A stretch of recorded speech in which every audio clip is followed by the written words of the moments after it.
Captain's log. Stardate.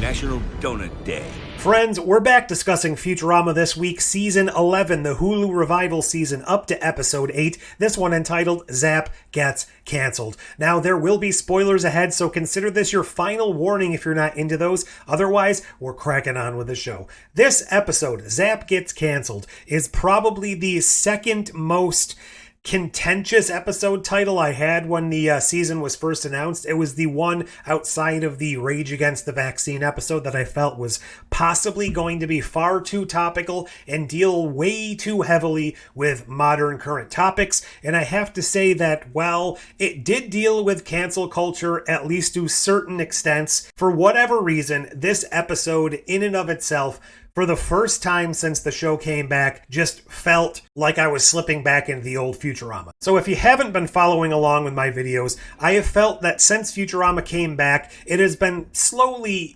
evolving, slowly getting better, slowly kind of falling back into place, but I haven't necessarily felt like the show was slipping back into character perfectly. And even though I did enjoy a couple of the episodes quite a bit, especially the Xmas episode and the Hermes part of last episode, for whatever reason, this episode felt completely back on track to me.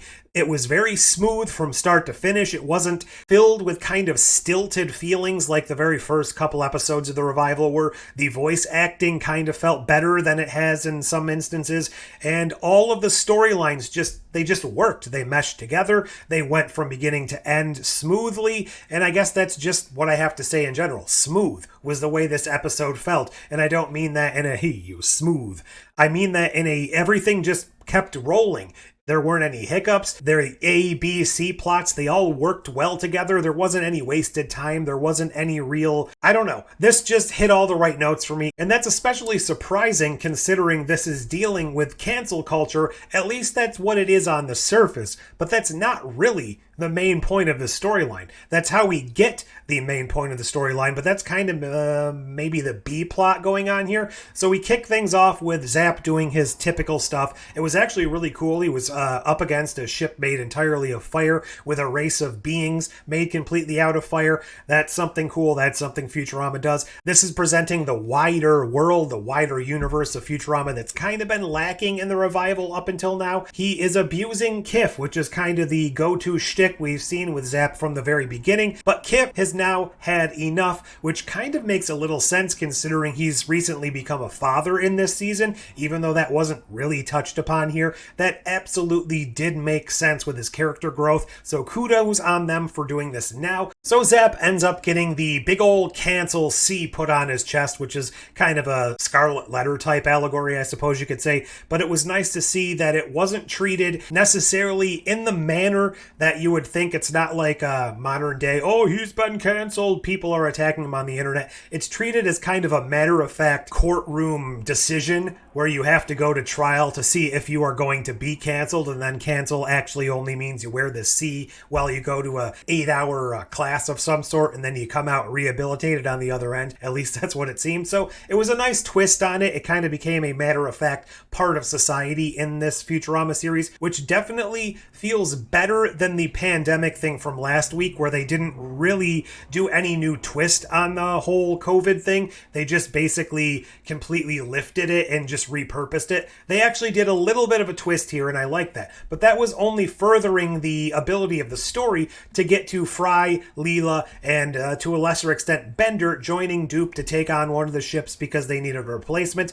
and they have this whole wacky mission where they need to go off and make some sort of first contact with an alien species. And it turns out the real reason they're making this contact is because Dupe wants to trick them out of their surplus of air because everything on their planet is powered by this big gaping chasm of free air from the inside of the planet. Everything on the planet is kind of cool, made out of pneumatic technology. I really liked all of that. I really liked the fun designs of the aliens, and even though there were a few jokes that didn't really land, again, the smoothness and the quickness of the episode allowed you to just gently glide past the things that necessarily didn't work for you, and that felt very much in line with the, I don't even want to say the early days of Futurama, but maybe around season 3 of the original run where things had kind of kicked into gear. It reminded me a heck of a lot of some of the earlier interactions, though, particularly that very early episode where Fry drinks the water people. It kind of had flavors of that and a few other episodes thrown in here, but it was absolutely a breath of fresh air, which I guess is kind of a pun considering what this episode was actually about,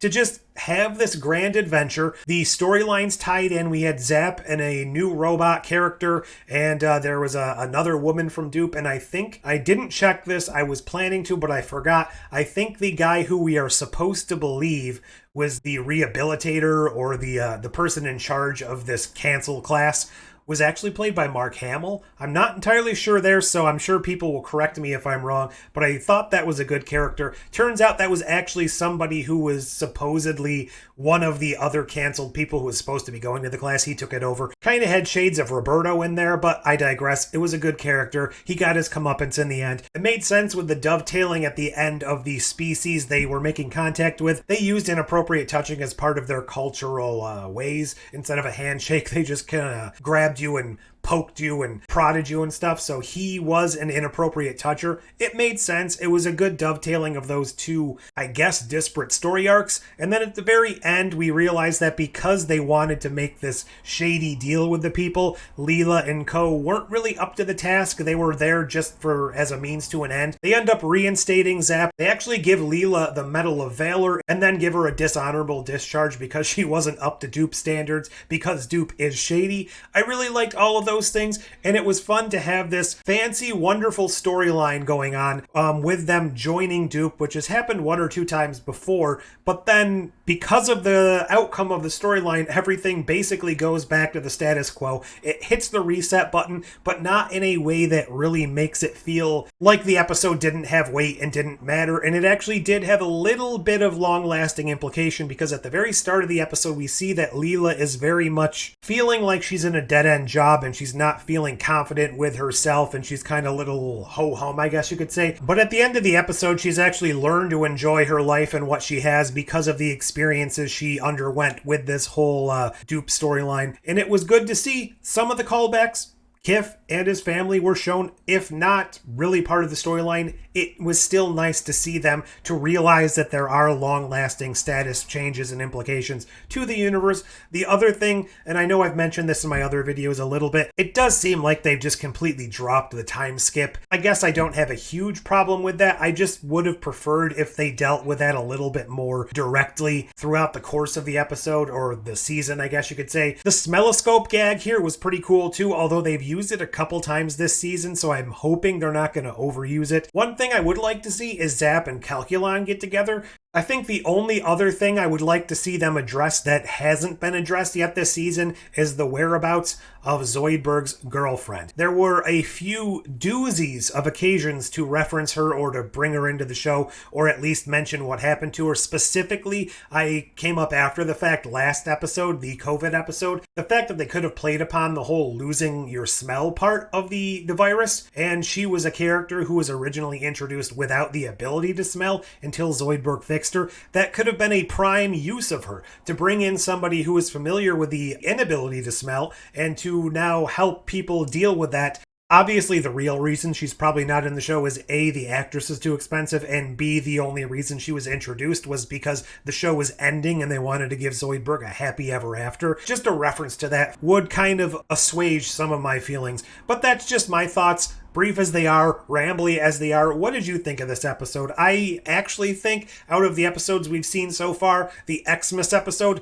could make for fun holiday viewing, but this one is probably the first one I feel is worthy of actually being thrown on with a Futurama rewatch with some of the older ones. And that's not to crap on some of the episodes that came before. This is just, so far to me, the only one from beginning to end that actually feels like it slots in well with some of the classic era of Futurama. Those are my thoughts. Leave all yours down below. Like, share, subscribe, do the fancy YouTube things, throw some money at me, whatever you want to do. But until next time, I present you the Dupe's highest honor, the Medal of Valor. It's pronounced velour.